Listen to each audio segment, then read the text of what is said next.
Olá, bom dia.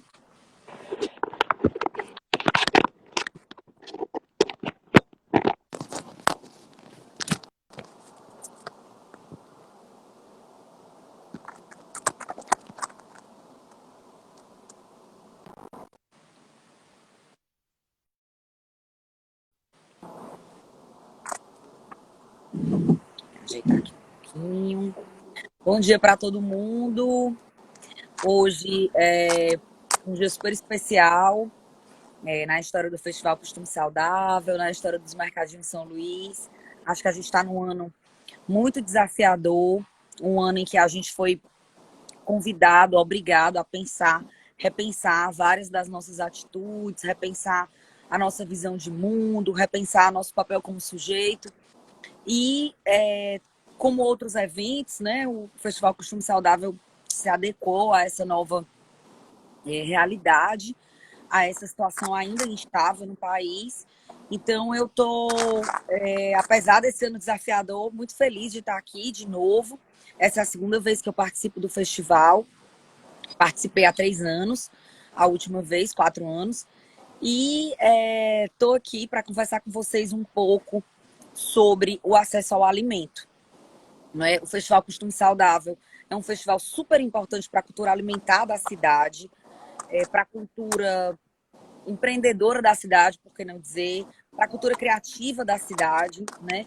E eu fiquei super honrada de ser chamada para participar e ter esse espaço dentro da programação do festival para conversar sobre um assunto que é tão delicado como o acesso ao alimento. Quando esse convite veio, né, me veio muito na cabeça a ideia de que nós precisamos, mais do que nunca, de empatia. Né? O sentimento mais presente na nossa vida depois dessa passagem de 2020, a maior lição que a gente tem que ficar, eu creio que seja a empatia, né? Então, quando a gente tem um festival que fala sobre alimentação, que fala sobre escolhas mais saudáveis, que fala sobre o cuidado de si, nada mais natural do que a gente poder também ter a oportunidade de pensar no outro, né? Do cuidado com o outro, da necessidade de eu olhar socialmente para o lugar onde eu moro, para o país onde eu moro, para pensar soluções ou alternativas, né, de acesso para que outras pessoas, além de nós, que somos privilegiados, eu diria, tenham acesso aos alimentos e possam também ter o direito de fazer escolhas como nós temos. O alimento é básico, né? A gente muitas vezes não pensa sobre ele, porque ele está garantido para nós desde que nós nascemos. Mas o alimento também é um artigo de luxo em algumas comunidades. Eu queria contar para vocês um pouco de quem eu sou, rapidinho, e por que eu vim para cá falar sobre isso com vocês, contando um pouco a história dos últimos meses. Meu nome é Mariana Marques, eu sou publicitária, nasci aqui em Fortaleza. Eu sempre tive uma carreira muito voltada para o texto, para a palavra. Tive algumas experiências em grandes empresas, em agências de publicidade. E eu costumo dizer que minha vida mudou esse ano, né, em março, quando, junto com outros amigos, que eu vou falar para vocês o nome depois, que eu nunca esqueço de dizer o nome deles, porque eles mudaram a minha vida também, nós começamos a pensar sobre a urgência que determinadas comunidades e bairros teriam de ter acesso ao básico, né, ao alimento, a kits de limpeza, diante da situação de pandemia que a gente vivia. Eu também costumo dizer que eu nunca fui um ser humano muito isolado. Eu sempre vivi e convivi com gente muito diferente. Então, no começo da pandemia, os meus contatos, pessoas que moravam em lugares mais longe, do que longe de mim, ou que viviam em situações diferentes da minha, começaram a ligar para relatar o que é que esses bairros da periferia estavam passando, né? Então, rapidamente nós vimos que se nós estávamos vulneráveis naquele momento em ter que ficar em casa a partir do dia 20 de março, mais ou menos, desse ano, imagine as pessoas que não tinham o básico. Então, junto com alguns amigos, nós começamos a produzir refeições num projeto chamado Auê do Amor. É um projeto que leva esse nome porque a gente tem uma empresa que é a Auê Feira, que produz eventos de economia criativa em Fortaleza, uma vez por mês em praça pública. E aí a gente começou a fazer essas refeições e começou a ir para a rua distribuir. Dessas 150 refeições diárias, nós acabamos por produzir 8.000 refeições semanalmente. Começamos a trabalhar em março e nunca mais paramos. E diante dessa escolha, né, que nós fizemos, desse chamado que nós sentimos ao voluntariado, né, ao obedecer, o nosso coração serviu, né, a gente teve muita vontade de servir, de olhar para o outro naquele momento, a gente descobriu uma realidade, ainda que nós nos achássemos conhecedoras de outras realidades, nós descobrimos realidades que nós nem sabíamos que existiam, né, que eram realidades de pessoas que faziam refeições completas uma vez por semana, que o resto dos dias elas não comiam proteína, a proteína que comiam, quando comiam, era muitas vezes carregada de gordura, de má qualidade, carne processada, salsicha, mortadela, uma série de coisas que a gente sabe que não são exatamente escolhas, né? Que as pessoas elas são obrigadas a ter um orçamento restrito, e esse orçamento restrito muitas vezes paga ali um alimento processado, rico em carboidrato, muitas vezes não pode comer um simples pão, ou não pode comer um ovo, ou não pode comer uma proteína de qualidade. Então nós começamos a produzir essas refeições, chegamos a produzir centenas de milhares de refeições ao final desses meses, né? E nós ficamos com uma lição, né? Ficamos com algumas lições, muitas na verdade. A primeira lição que eu acho que ficou para sempre na nossa vida é que o alimento é de fato um sinal, o acesso ao alimento é de fato um sinal primário e óbvio de dignidade, né? Que sem o alimento a gente não tem garantia de vida, né? Então é preciso que se garanta o alimento para essas comunidades, né? Então a outra lição foi o chamado que ficou para que a gente continue na luta, no trabalho voluntário, para que outras pessoas possam ter acesso tanto a esse alimento recebido, quanto também a educação e formação no sentido de cultura alimentar, né?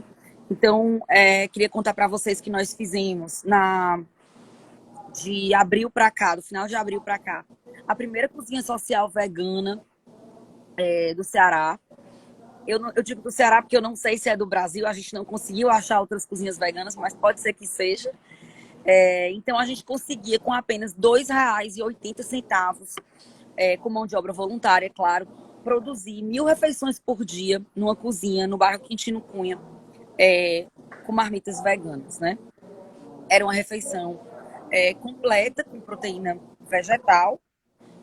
Existia uma chefe vegana na cozinha, que também pôde trazer formação para os voluntários que cozinhavam. Todas essas cozinhas que eu estou dizendo para vocês que a gente trabalhou eram com mão de obra voluntária, então cozinheiros da cidade toda, chefes de gastronomia, pessoas que não cozinhavam, mas que tinham muita vontade de trabalhar com isso, ou de aprender um pouco, estiveram nessas cozinhas na periferia, né, nas comunidades, para aprender também e para servir ao outro no sentido de produzir essas refeições. Então nós tínhamos 4 cozinhas, essas 4 cozinhas trabalhavam diretamente com formação e com uma coisa, gente, que mudou também o meu olhar para sempre, que foi o aproveitamento total dos alimentos. Então, quantas vezes a gente começou a cozinhar de manhã fazendo uma moqueca de banana, e as cascas daquela banana viraram uma farofa de banana que você jurava que estava comendo uma farofa de carne de sol. Então, mais uma lição ficou. A lição de que a gente não pode, a gente precisa evitar o desperdício, né? Eu não sei se vocês já ouviram falar, mas existe um projeto em São Paulo lindo que sempre nos inspira, que se chama Gastromotiva, que é um projeto social nacional que trabalha, em sua maioria, com o descarte de outros restaurantes, né? Então, a gente pensa que a nossa sobra pode ser o prato principal de alguém, e um prato principal muito nutritivo, né?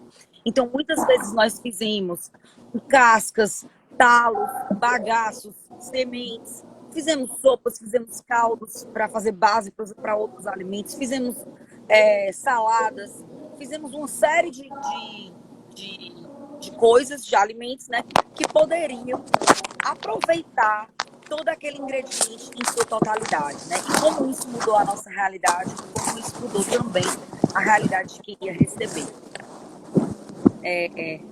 A gente começou, como eu falei, a trabalhar em março. Você, se quiser saber um pouco mais sobre nós, pode acessar o Instagram Auê do Amor. Junto comigo, nós temos cerca de 100 voluntários. Eu sou responsável pelo projeto, idealizadora do projeto, mas junto comigo eu nunca estive só, sempre estive muito bem acompanhada. E queria falar para vocês um pouco dessas pessoas. A Marina Araújo é uma chefe de cozinha aqui do Ceará. E a Marina foi quem topou inicialmente essa ideia de que a gente levasse não só alimentação, mas também cultura alimentar para esses bairros da periferia, para essas comunidades mais vulneráveis. O João Luiz Lima, que trabalha no governo do estado, mas que naquele momento estava como cidadão, né, estava em pandemia, em casa, né, e saiu do seu conforto para ir cozinhar conosco também, é um chefe de cozinha. Mariana Fortes, que é psicóloga, que é a pessoa responsável, era a pessoa responsável pela logística, e Pedro Mourão, que é meu sócio na feira, que ficou responsável por todas as compras e tal. Gente, é super, super louco, assim, dizer que a gente começou com a meta de arrecadar R$ 800 para fazer 150 refeições para fazer um teste, né? A gente nunca tinha feito trabalho voluntário, a gente não sabia aonde é que aquilo ia dar. E, de repente, a gente, em uma semana, tinha arrecadado, depois da primeira ação, né? Tinha arrecadado quase R$ 25 mil.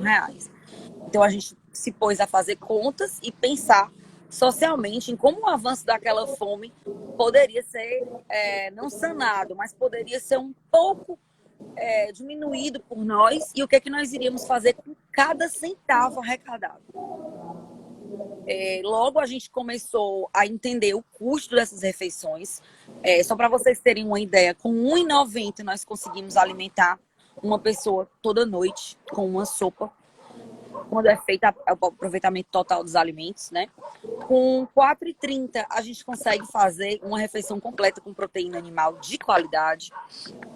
E com de R$ 3 a R$ 3,50 fazer uma refeição vegana, né? Então, isso é para a gente pensar. Eu estou tentando trazer uma reflexão para vocês de pensar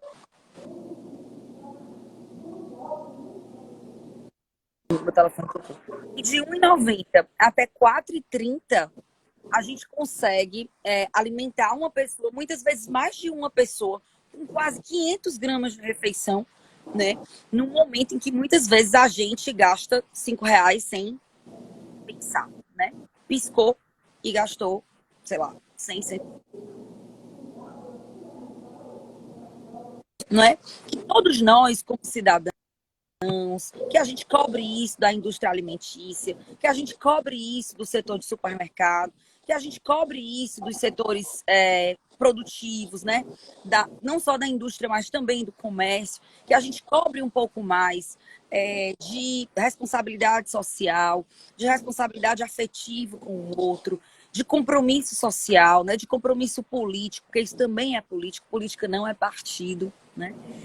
E que a gente cobre essas ações que possam democratizar, que possam socializar o direito ao alimento, né?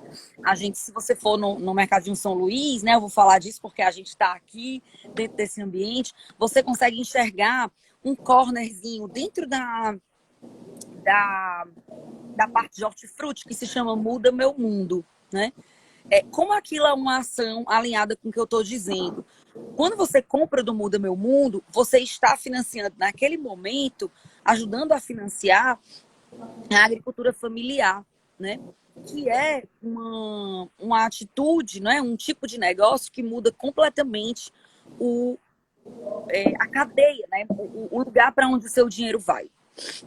Né? Então, são ações desse tipo que podem mudar, de fato, o nosso mundo e que podem fazer com que o sistema financeiro que a gente viva hoje seja menos brutal para quem tem menos, né? Para que a gente não precise morrer para enricar grandes fortunas no mundo.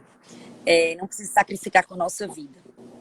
Né? Falando de Muda Meu Mundo, lembrei de dizer para vocês que toda a refeição que nós produzíamos dentro das cozinhas da Aue do Amor eram refeições compradas, eram insumos comprados, em sua maioria, nos pequenos mercados. Né? A gente fazia de tudo para a gente privilegiar o carro do ovo, o carro do pão, a moça que passava vendendo cheiro verde, o mercadinho do bairro. Claro que às vezes a gente tinha que fazer uma compra enorme, gigantesca, e ir atrás de uma distribuidora para comprar grãos, muitas vezes, mas em sua maioria a gente tentava sempre fazer com que aquele dinheiro doado ficasse circulando na própria comunidade. Né? E isso me lembrou também de fazer uma menção à Tiziana Rolim, que é empresária daqui. Para quem não a conhece, é uma mulher inspiradora, muito importante da gente olhar para a história dela e pensar o que ela fez também saindo de sua zona de conforto socialmente. A Tiziana Rolim fundou, logo que a gente pensou na Aue do Amor, eles pensaram também em uma outra escala, uma linda escala, enorme, que era o movimento Supera Fortaleza, que inspirou outros movimentos pelo Brasil e outros municípios pelo Ceará. Né? Teve um movimento muito legal também em Aracati, que era o movimento Super Aracati. E o movimento Supera Fortaleza criou uma coisa super importante também no sentido da distribuição de renda, que foi criar um cartão em que as pessoas recebiam créditos para gastar apenas nos mercadinhos do bairro. Então, você recebia um crédito ali de R$ 200 por mês para você gastar nos mercadinhos do bairro, para você conseguir, principalmente mulheres, chefes de família, profissionais autônomos, profissionais desempregados, para você conseguir comprar ali um pouco do básico nos mercadinhos do entorno. Né? E assim você está fortalecendo não só mentalmente, emocionalmente a sua família, dando um conforto para a sua família, mas também fazendo com que a renda, né, o dinheiro circulasse no próprio bairro. Então, gente, o meu objetivo aqui hoje era trazer um pouco para vocês sobre esse outro lado da moeda, né? Enquanto nós estamos com a próxima refeição garantida, né? Sempre com a refeição de amanhã garantida, sempre estivemos com a refeição garantida desde que nascemos e sempre pudemos fazer escolhas saudáveis ou não. Existem milhares, centenas de milhares de pessoas em Fortaleza, falando só do nosso ambiente, né, que não tem como escolher, né? E muita gente vive, inclusive, em situação de rua, que é a população que a gente atende mais hoje em dia. E queria fazer um convite para vocês também, né, para quem se sentiu chamado, quem se sente chamado, né, conhecer um pouco mais sobre um projeto que eu vou contar agora para vocês, que é o Projeto Céu. A Aue do Amor, ela, nesse momento, né, em que a gente tenta voltar ao normal e que por mais que casualmente, caso diminua, a gente espera a vacina não vem, enfim, que a gente está um pouco ainda instável nesse sentido e a pandemia não acabou no sentido da gente poder sair e viver a nossa vida parecida com a vida que a gente vivia antes. Perdão. A Aue do Amor começou a pensar em como ir mais longe no sentido de garantir outras coisas para as pessoas que tinham dificuldade de acesso ao alimento, além da comida, né? Garantir uma coisa que fosse mais duradoura, mais perene, né? Então, nós trabalhamos durante a pandemia com 44 comunidades. Dessas 44, nós conhecemos muito intimamente 3 comunidades que a gente resolveu abraçar, né? Um é o Trilho, que era muito perto da nossa casa e a gente sempre pensava que existiam pessoas ali precisando de nós e a gente estava ali naquele entorno e muitas vezes só passava, né? Então, um é o Trilho. A outra é uma comunidade que eu não conhecia, que é o Jardim Jatobá, em Maracanaú. em parceria com a Prefeitura de Maracanãú, a gente também esteve lá cozinhando. E a outra é o Quintino Cunha, que é um bairro que eu só tinha ido de passagem e que pude conhecer mais a fundo agora. E a gente tem um trabalho hoje em uma comunidade do Quintino Cunha que se chama Inferninho. Com esse nome você pode imaginar o que se passa em um lugar como esse, principalmente para as crianças, né? Então hoje a gente lançou o Projeto Céu. Eu queria falar dele nesse espaço porque é uma oportunidade de que a gente chame a atenção para ele. O Projeto Céu é a reforma de um beco abandonado nessa comunidade do Inferninho. E a gente está arrecadando material didático para equipar uma biblioteca, material escolar, como cadernos, papéis em branco, lápis de cor, lápis, canetas e uma série de outros utensílios escolares, né, para que as crianças possam ter a oportunidade de, no contraturno, né, no turno contrário à escola, que elas possam ter um lugar para onde ir. A gente também deve construir um banheiro comunitário, porque muitas das crianças, a gente não fechou ainda a porcentagem, mas são muitas, não têm acesso a banheiro em casa, então muitas vezes usam o banheiro do vizinho, da avó, de algum amigo da escola, de algum amigo do bairro, né? Então a gente quer fazer um banheiro comunitário, principalmente para o uso das crianças nesse beco, um banheiro confortável, onde elas possam tomar um banho, enfim, passar um tempo, um espaço para brincar, um espaço de lazer. Então a gente quer construir um parquinho de madeira pequenininho. Então a gente está em plena arrecadação para construir o Céu. O Céu é um espaço de lazer e cultura, de democratização do conhecimento, de democratização do sonho, né? Às vezes eu digo isso, as pessoas não entendem muito, mas depois que a gente anda numa comunidade muito vulnerável, a gente pensa na urgência de você dar para uma criança que não tem perspectiva, né, o direito ao sonho, o direito ao vislumbre, né? Ela vai sonhar com o quê? Ela vai vislumbrar o quê, né? Muitas vezes elas nascem em situações que são muito duras e que elas olham para o futuro, né? O que é o futuro para elas? São as referências que elas têm, olham para o pai, para os avós, e muitas vezes aqueles modelos, né, de pai e avô é o único modelo que ela pode sonhar, né? Mesmo que seja uma pessoa muitas vezes honesta, trabalhadora, que está ali lutando, é uma pessoa que ela vê passando uma série de problemas, de necessidades, de perseguições, de preconceitos, né? E muitas vezes ela não consegue romper as barreiras da favela, as barreiras da comunidade para que ela possa avançar.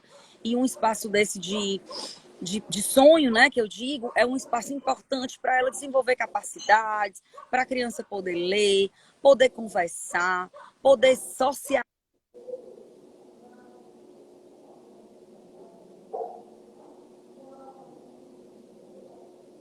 Voltou. Para que a criança possa socializar, possa conviver com outras crianças, né? Então, hoje, eu e todos os voluntários da UE do Amor, estamos em plena arrecadação para a reforma desse lugar que vai se chamar Céu. Se vocês acessarem a UE do Amor, vocês conseguem ver o planejamento que a gente tem para esse lugar, né? E para finalizar, queria contar para vocês rapidinho que cada lugar onde a gente trabalha tem um agente comunitário. No caso do Céu, existe um agente comunitário que se chama Rutênio Florencio. O Rutênio tem 20 anos, nasceu na própria comunidade, né, no Inferninho. E o Rutênio utiliza hoje todo o conhecimento que ele tem, social, né, a vivência dele. Ele é um menino de 20 anos que sabe, eu costumo dizer que ele já viveu e sabe muito mais do que muita gente disse. E o Rutênio é o agente comunitário do próprio bairro onde ele nasceu. E ele fala num vídeo que está lá no Instagram da UE do Amor, né, sobre como é essa experiência que ele tem agora de juntar todas as forças que a gente tem para reformar esse lugar, né?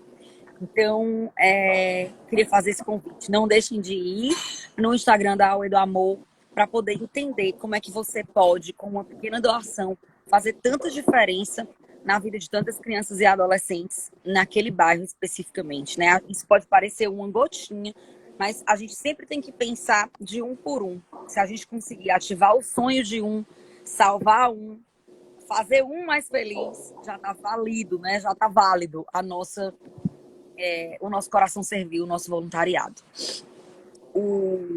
Queria desejar para o Festival Costume Saudável uns dias, né, de muita partilha de conhecimento. Queria agradecer o espaço, mandar um beijo para todo mundo que faz parte desse evento, dizer que eu vou continuar durante o dia com vocês, assistindo, participando, né, dar os parabéns para a Joana, para a Claudinha, para a Munira, para o pessoal da Celebre, né, que está fazendo aí um esforço. Eu imagino como deve ser difícil, a gente está acostumado com tanto calor humano, ter que fazer um evento virtual e cada um está num cantinho. Hoje eu estou, por exemplo, em outro município, a 200 quilômetros de Fortaleza, que é o Icapuí, e cada um no seu cantinho, a gente poder se sentir tão junto, né? Queria agradecer por ter feito parte disso, com essa conversa breve, né? Mas, ao meu ver, sempre muito transformadora, sobre as dificuldades que algumas pessoas têm de acessar uma coisa que é básica para nós, que é o alimento. E espero que eu tenha, nem que seja uma sementinha do tamanho de um grão de mostarda, plantado em vocês a vontade de transformar a refeição de alguém e de refletir um pouco mais sobre as nossas compras, entender que a nossa compra é um ato político, entender aonde é que a gente está colocando o dinheiro da gente para circular, em que mercado é esse que está recebendo o nosso tão suado dinheiro. E desejar que cada vez que vocês olhem para o que vocês têm como garantido, vocês saibam que aquilo é um privilégio e que a maioria, eu diria, da população não tem essa relação com o alimento, né? E que a gente possa cada vez mais ser parte desse mercado, ser parte desse ambiente que luta para que outras pessoas tenham acesso ao alimento saudável, né? Não só os privilegiados, que outras pessoas tenham acesso às escolhas alimentares, que muitas pessoas tenham acesso à cultura alimentar, que entendam o que estão comendo, o que estão colocando para dentro do organismo, para a gente se entender como uma sociedade mais saudável de fato, mais socialmente saudável. Não é só a minha saúde, mas é a saúde social. Um beijo muito grande e espero que vocês aproveitem esse sábado de muita partilha e muito conhecimento.